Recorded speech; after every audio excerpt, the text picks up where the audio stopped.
What's up guys, it's Dylan Sider with Kinfolk Carpentry here, and today we are going to talk about the Dewalt Atomic 4¼ circular saw and whether or not it is worth the money, and where this comes in handy and why it might be worth a buy even though you own the 7¼ or any 7¼ circular saw. So this saw comes in at a price point of $139, which I think is a really good deal. And I actually think this saw is actually better for most applications you would use a circular saw in, except for framing. I think this thing, when you're cutting 2x, it can cut a 2x4. It's kind of at like max depth when you're doing that. And I think you would burn through quite a few batteries. I don't think that's really what it's intended for.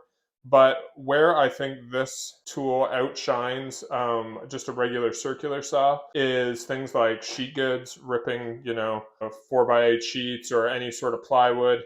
I think like cutting in registers and flooring or even demolition, I think it's really nice that it has a dust port, whereas the 7¼ there's nowhere for the dust to go. It basically just spews out of this hole. You need almost a second person to hold a vacuum while you're cutting something that's really dusty.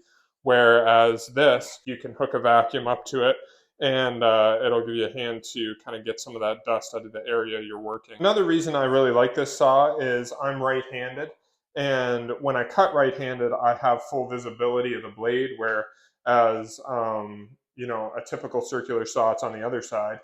So it makes it a little harder to see. So I actually find when cutting sheet goods, it's very handy to be able to see the blade, where it's going.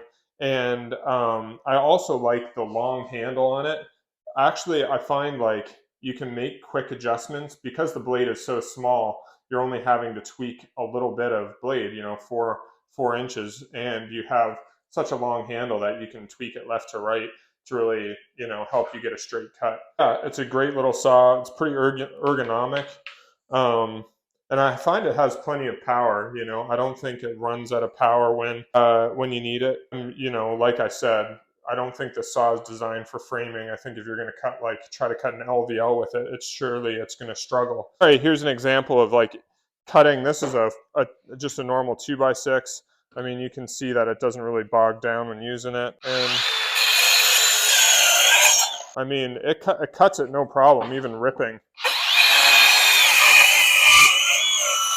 You can see there's some loss of power, but that's full depth, I think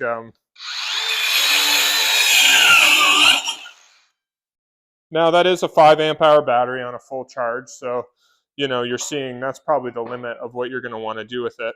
But something like this is pine. I was just doing some flooring transitions, so I have this kicking around.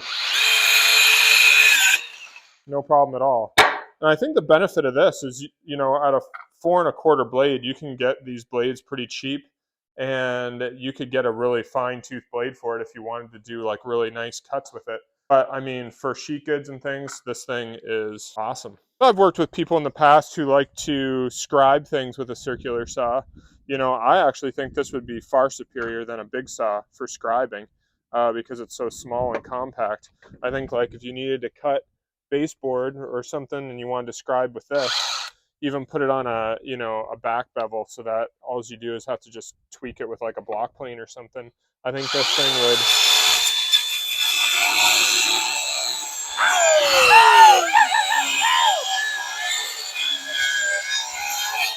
you get a really nice scribe doing that. You see the curve there.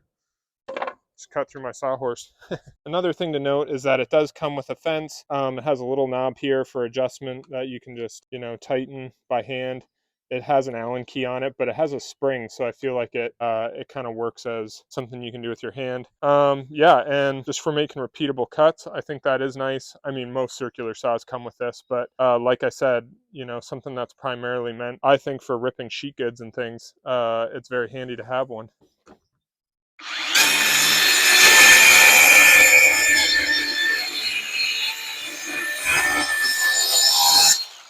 Works really well.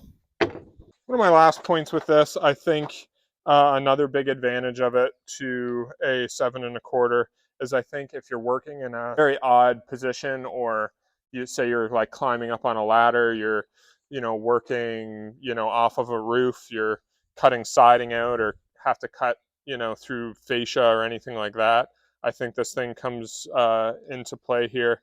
And I love that you can just kind of like hook it on a tool belt and, climb a ladder. It's got a nice big hook on it. Not that you want to be using a circular saw on a ladder, but I'd much rather use this saw on a ladder than a big saw. So I think it certainly has its advantages. It doesn't fully replace the other saw, but I do think it's worth a buy. At 139 bucks, there is not too many power tools out there that are worth a buy at $139 for sure. Great tool. Would highly recommend this tool. Hey guys, thanks for watching. Drop a comment below if this is something that you would buy, or maybe if you own one, I'd love to hear your opinion on it. Thanks for sticking around, and we'll see you again next week.